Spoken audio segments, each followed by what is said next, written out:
Picture this. You are 68 years old. You have spent 30 years working night shifts at a hospital, raising 3 children mostly by yourself, holding a family together on a nurse's salary when most people would have broken under the pressure. And then, one Tuesday morning in March, you walk into a lawyer's office and sit in a stiff vinyl chair and listen to a man in glasses read out loud everything your mother decided to leave behind when she died. Your son gets the house. 4 bedrooms, 2-car garage, the backyard where you once planted a magnolia tree. Your daughter gets the car. The savings account, just over $11,000, split right down the middle between the two of them. And you? You get a condemned property in rural Tennessee that nobody has lived in for years. A house with a cracked foundation, a flooded basement, and a county notice nailed to the front door ordering it torn down. Your son laughs. Your daughter doesn't even look up from the window. You have $47 to your name. Most people would have called the developer, taken whatever offer was on the table, and driven away. But Nora didn't do that. And what she found when she drove out to that property, not just in the building, but under it, is one of the most quietly extraordinary things I have ever come across. Stay with me. Because this story is about a lot more than a flooded basement. Nora had worked hospital night shifts for 3 decades. 30 years of fluorescent lighting and hard floors and intake forms and the particular kind of exhaustion that settles into your bones when you spend your nights keeping other people alive. She'd raised her kids through that. She'd made it work. And when her husband passed, she kept going, because that's what she did. She kept going. Her mother, Alma, had been an organized woman right up to the end. Every item in her estate accounted for, every name assigned. There was nothing sentimental or careless about the will. The house on Greenfield Road, the one Nora had helped fill with her children's laughter, went to Dale, her eldest. The car went to Kora, her daughter. The money was split. Clean, tidy, done. And to Nora Louise Calloway, the lawyer read, the property located at 1140 Barker Hollow Road in Calvary, Tennessee. Presently belonging to the estate of the late Vernon Mosley. Dale looked up from his phone for the first time. He said what everyone in the room was thinking. Uncle Vernon's place? The one with the flooded basement? The county had been trying to tear it down for years. Nobody wanted it. You couldn't give that land away. Nora signed the paperwork quietly, without hesitation, and walked out. In the parking lot, Dale caught up with her. He had that particular smile she'd seen 1,000 times, the one that meant he was about to explain something to her as if she hadn't already thought it through. He knew a developer, he said. The land might go for $10,000 or $15,000. Take the money, Mom. Walk away. Nora opened the door of her 12-year-old Civic. The back seat held a blanket, a paper bag with 2 changes of clothes, and $47 in her purse. Everything she owned in the world. I'm going to see it first, she said. There's nothing there, Mom. Then it won't take long, she answered. And she drove southeast. The drive was 2 hours. The highway narrowed from 4 lanes to 2, strip malls thinning out into feed stores and Baptist churches and long stretches of fenced green pasture. The land rolled and dipped. It had been raining for a week and everything was wet and vivid and alive. Nora had been on this road once before. She was 7 years old, riding in the back of her grandmother's station wagon on a Sunday in October. She remembered the gravel under the tires when they turned off the main road. She remembered the leaves. She remembered what Uncle Vernon had shown her. He'd taken her small hand and led her down a set of stone steps into the basement of that house. The air was cool and smelled like fresh wood shavings. And along the walls, on shelves and work tables and hung from iron hooks, were animals carved from wood. A deer with antlers so delicate they looked like they'd shatter if you breathed on them. A bear standing upright on its hind legs. And a bird, carved from a single block of cherry wood, wings spread mid-flight. Vernon had knelt beside her and placed the bird in her hands. This is where I keep the things that matter, he had said. She'd kept that bird for 61 years. It was in her purse right now, wrapped in a cotton handkerchief. It was the one thing she'd taken from the family home before Dale changed the locks. When the road bent and the property came into view, her heart sank a little. The house was gray and stripped bare by weather. The porch sagged. 3 of the ground floor windows were covered with plywood.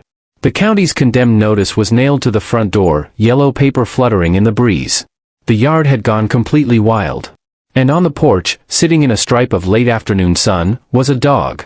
A brown and white hound with long ears and visible ribs and the steady patient eyes of an animal that had been waiting a very long time for someone to come up that driveway. Nora got out of the car slowly. She didn't reach for the dog. She just sat on the porch steps a few feet away and waited. The dog walked over and pressed his bony shoulder against her knee. She put her hand on his head. "Scout," she said softly. She didn't know why that name came to her. It just did. They sat together while the light moved across the yard and a mockingbird called from the tree line. And for the first time in weeks, Nora felt like she was somewhere she was supposed to be. She went inside. The smell of mold and standing water hit her immediately. The front room was bare. A couch with the cushions long gone. An empty bookshelf gathering dust. At the end of a short hallway, a door stood half open, and behind it, stone steps descended into darkness. She could hear water down there, faint, still, lapping against something solid. Nora pulled a flashlight from her purse and aimed it down the stairs. The beam hit black water. It had risen to the third step from the top. The surface reflected the light back at her. Cobwebs hung from the ceiling joists above the waterline. The air was cold and sour. But through the surface, she could see something. The walls. They weren't rough or poured. They were cut stone, edges too straight, seams too deliberate. Someone had built these walls on purpose. Someone who knew exactly what they were doing. She was still standing there when a man appeared behind her in the hallway. Curtis Mayhew, her neighbor from across the road. Late 50s, weathered face, canvas jacket. He told her the water had been rising for years. He told her the county had plans to send in bulldozers by spring. Whatever was down there, he said, it had been sitting underwater for a long time. And then he said the thing that probably would have stopped most people. Pump it for what? Nora told him Vernon had built something down here. Something she had seen when she was 7. Curtis looked at her for a long moment, then told her he lived across the road if she needed anything, and walked out. That night, Nora slept in her car. She cracked the windows, spread the blanket over her legs, and watched the condemned notice flutter on the front door. Scout climbed into the back seat without being asked and curled up against the door.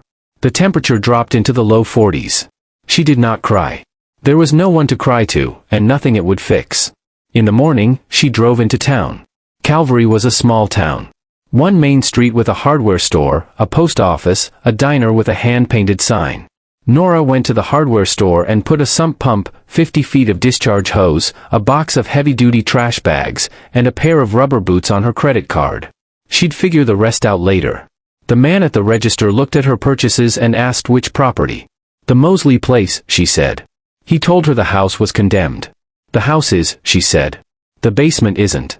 She set up the pump that afternoon, rigging an extension cord from her car's power inverter, feeding the discharge hose out through a ground floor window.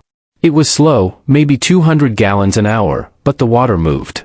She sat on the front porch with Scout and listened to the hum of the motor and watched brown water trickle out across the weeds. Curtis came back at dusk. He saw the setup. He told her the car battery would be dead before midnight. She told him she'd sit with it. He stood there watching for a moment. Then he shook his head, walked back across the road, and came back 20 minutes later carrying a portable generator and a pump twice the size of hers, with a coil of heavy-gauge hose over his shoulder. "This doesn't mean anything," he said. "I just can't stand watching someone run a sump pump off a Civic." Together, they ran both pumps through the night. The water churned and swirled around both intakes. It ran heavy out the window. And slowly, inch by inch, the walls of that basement began to rise up from the black. Curtis said something before he went home that night, something Nora didn't forget. A flooded basement is just a room nobody cared enough to drain. By the 4th day, the water was down to 8 inches. The floor was beginning to appear. Hand-laid stone, perfectly flat. Curtis came down the stairs in his boots and stood looking at the walls. He'd poured concrete for 30 years. Foundations, retaining walls, driveways. He ran his hand along the cut stone wall and said, simply, that whoever had built this was working at a level most tradesmen don't even know exists. By the 5th evening, the basement floor was dry. The room stretched 30 feet across and 20 feet deep. Every surface was hand-finished. And the room was completely empty. Nora felt her stomach fall. 5 days of pumping. All that work. And the room was bare. But then she swept the flashlight slowly across the floor, corner to corner, and she stopped. In the far corner, half hidden behind a support column, there was a break in the floor. A square opening, about 4 feet wide, framed in the same careful stonework. Below it, stairs. Narrower than the ones from the house. Carved directly into the limestone bedrock. Curtis stared at it for a long time. "Those aren't foundation stairs," he said quietly. "Those go into the rock." Nora moved across the wet floor without hesitating. "I'm going down," she said. Curtis insisted on going first with the bigger flashlight. She followed.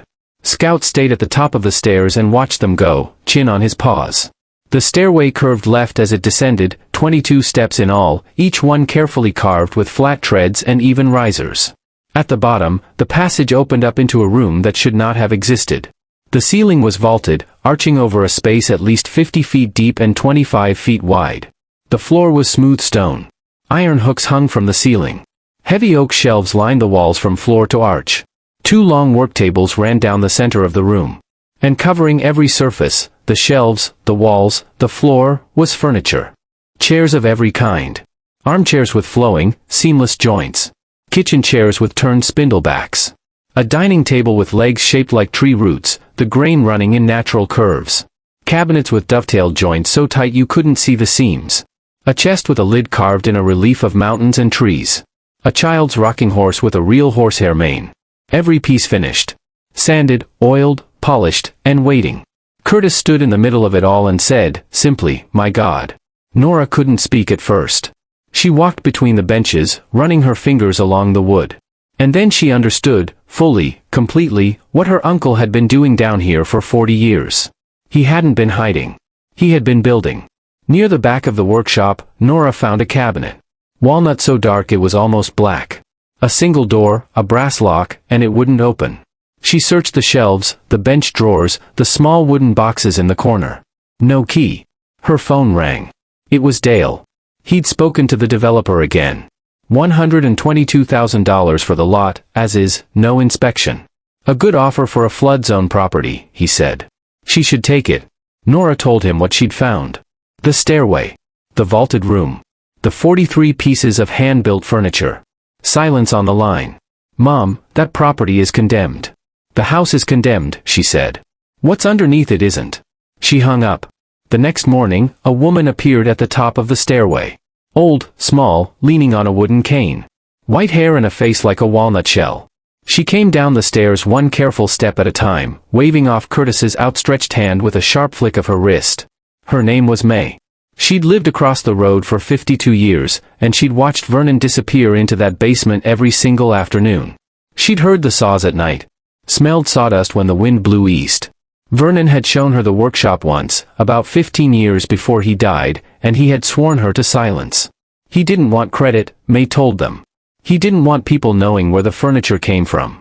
He wanted to build things, give them away, and be left alone. And then she reached into the pocket of her housecoat and pulled out a small brass key, dark with age. "He gave me this the last time we spoke," she said. 3 weeks before he died. "He told me to hold it until the right person came." She pressed the key into Nora's palm. The lock turned smoothly, as if someone had oiled it and then walked away. Inside the cabinet were journals. Leather-bound, dark brown, one for every year Vernon had worked in the room. The oldest spine read 1974. The newest, 2023. 31 journals in all. Nora opened the first one and read the initial entry aloud. October 12, 1974. Started on the first chair today. Red oak from the tree that fell behind the house last spring. I don't know what I'm doing yet, but the wood is patient. And so am I. Curtis sat down on one of the workbenches. May lowered herself onto a stool. Neither spoke. Nora turned the pages. The early journals were almost instructional, Vernon teaching himself through library books and trial and error, recording every mistake without embarrassment. But by the third journal, something changed. Alongside the technical notes, Vernon had started recording something else. March 9, 1978. Sold the walnut dining set through Miller. $2,400. Used $900 for the Callaway mortgage payment. The remainder goes to the reserve. Nora stopped reading. The Callaway mortgage. Keep reading, May said. She turned the page. June 14, 1978. Second payment to First Federal. $600, applied to the Callaway account. Nora works nights and raises 3 children alone. The least I can do is to make sure she keeps the roof. The workshop went completely silent. He paid our mortgage, Nora said. Her voice was steady. Her hands were not. Curtis looked at the floor. May sat very still. And it didn't stop there. Nora kept reading. In 1986, a payment to the State College Bursar's office. Dale Scholarship. The one that had arrived by letter when Dale was 18, the one they'd assumed was some kind of school outreach program. There had been no scholarship. Vernon had sold a walnut dining set and a set of cherry bookshelves and paid Dale's college tuition for 4 years. In 1991, a cashier's check to the hospital. Kora's emergency surgery. 12-year-old Kora, whose bill had supposedly been covered by a hospital charity fund. There was no charity fund. Vernon had covered it. One name after another filled the spiral notebook she found at the back of the cabinet. Decades of quiet, anonymous acts. A veteran's new porch after a storm. Heating oil for a widow. School books for a teenager whose parents couldn't afford them, sent through the school office so the girl would think they came from a program. Curtis found his own name. And his wife Ellen's.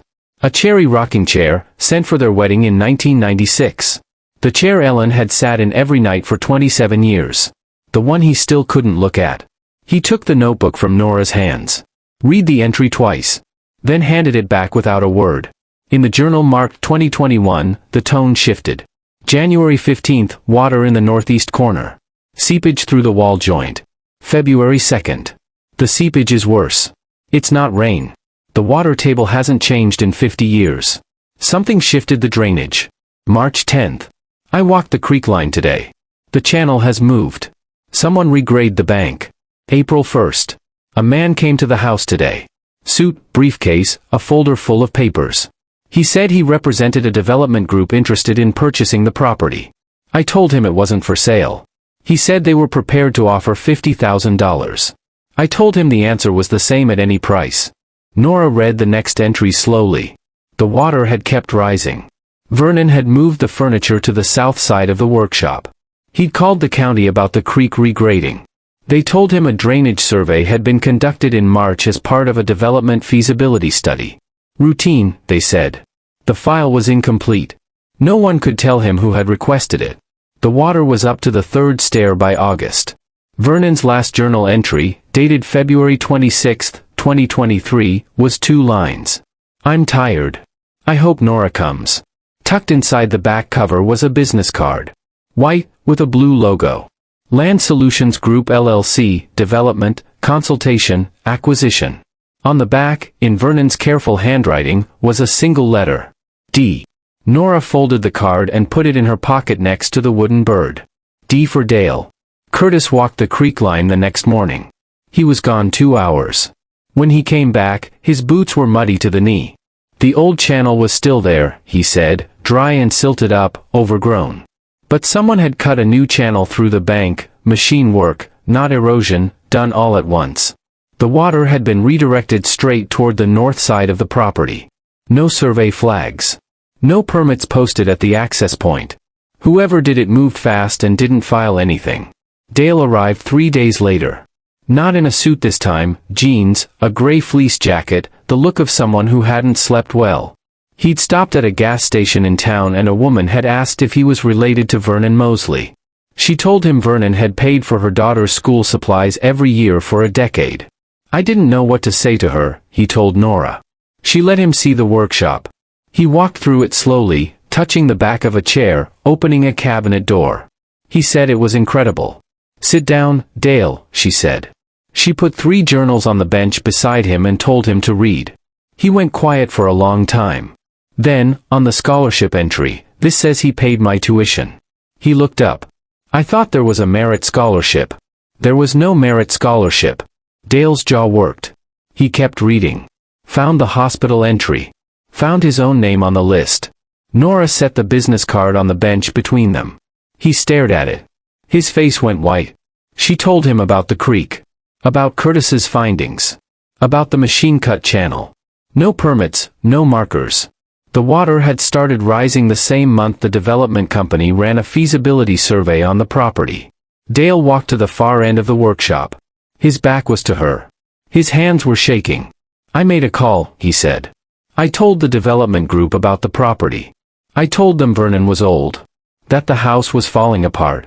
That the land would be available soon. They asked if I could help move the process along. I said I'd see what I could do. He paused. I didn't tell them to redirect the creek. I didn't know they were going to do that. But you didn't ask questions when the water started coming in. No. He didn't. He died 4 months after the water reached the basement door, Nora said. His last journal entry says, "I'm tired. I hope Nora comes." He wrote that 12 days before his heart stopped. Dale sat down on the floor of his great-uncle's workshop. He folded down against the stone wall with his hands over his face. Nora sat on the workbench and let the silence do its work. She had learned long ago that the hardest conversations don't end with someone making you feel better. They end with the truth sitting in the room while everyone decides what to do next. After a long time, Dale asked, "What do you want me to do?" "Not yet," she said. "But sit here. Look at what he built. Understand that the man you never visited was the one holding all of us together." Kora arrived 3 days after that. Dale had called her. She'd driven a long way, and she stood beside her car in the fading light with her hands in her jacket pockets and the look of a woman who had something hard to say. She already knew about the developer. Dale had told her 2 years before Vernon died. She'd asked if Vernon knew. Dale had said it didn't matter, that the property was worthless anyway, and she hadn't pushed. She said nothing, and she let it happen. They sat at the kitchen table, Vernon's table, brought up from the workshop. Nora told her about the surgery. About the cashier's check. About the 12-year-old girl who could walk without pain in her left hip because of a man she'd never visited. Kora pressed her fist against her mouth and looked at the table. They sat together in the silence for a long time. The rest would come later, or it wouldn't. But Kora was there. And that was a start. Word spread through Calvary the way word does in a small town, not slowly, but all at once. Harriet from the diner heard about the workshop and drove out with a casserole, a bag of dog food, and wide eyes. Curtis organized a work crew, men from town who had known Vernon, or whose families had eaten his quiet generosity for years. They came on a Saturday morning with tools and lumber. They shored up the porch. They replaced the plywood windows with glass. They patched the roof and cleared the yard and seeded new grass. No one asked them to come. They just came. The community dinner happened a few weeks later. Harriet closed the diner for the afternoon and brought everything out to the property. Folding tables in the yard. Meatloaf and cornbread and pie and 2 gallons of sweet tea. 15 people came, then 20, then 25. Nora took them down to the workshop in small groups and watched their faces as they came around the curve at the bottom of the stairs and the room opened up before them. Most went quiet. A man in a flannel shirt stood in front of a bookcase built from reclaimed barnwood and told them Vernon had rebuilt his porch after a storm in 2008. He'd woken up one morning and found a stack of lumber in the yard with a note. No name. He'd asked around for a year. Nobody knew. A woman in her 30s held up a photo of a small wooden writing desk. It had appeared on her parents' front step when she was 16. Her parents swore they hadn't bought it. The joints were the same. The finish was the same. Story after story. The heating oil. The school books. The Christmas gifts that arrived on 3 different porches every December for 15 years. Vernon's notebook had the names. And one by one, the names were standing in his workshop. May died on a Thursday in July. She went in her sleep in the house across the road where she'd lived for 52 years.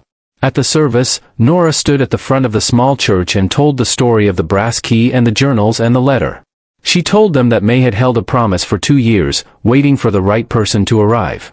Before she died, May had come to the porch one last morning and said she was not doing well. She said it plainly, the way she said everything. "My doctor says I've got a few months. I'm 84 years old. I've had a good run." Then she pulled a small cedar box from her pocket. Handmade, with a lid that fit so smoothly it whispered when you opened it. Inside was a folded piece of paper. "He gave me this with the key," May said. "Told me to give it to whoever came looking." Nora opened it. Vernon's handwriting. Small and even, written in blue ballpoint. "Nora, if you're reading this, then the water didn't win. I built what I built because I had to, not for money, not for recognition, because a man should leave something behind that's better than what he found. The furniture is yours. The tools are yours. The workshop is yours. Do something good with it. Not for me. For whoever comes next. Love, Vernon." 3 months after Nora filed the paperwork, the workshop was full. She had applied to the county to have the condemned notice lifted. She submitted a structural report Curtis had helped her write, the foundation was sound, the drainage restored. She filed to establish the property as a community education space. The clerk behind the counter stamped the paperwork without much ceremony, though she did look up and say, "You want to open a woodworking school in Vernon Mosley's basement?" "Under it," Nora said. High school students started coming through the county vocational program. Adults, too. A woman who wanted to build her own bookshelves. A retired man who had always wanted to make something with his hands. Nora taught with Vernon's tools and Vernon's notes, following the same instructions he had left in those journals. She showed her students how to select wood by feel.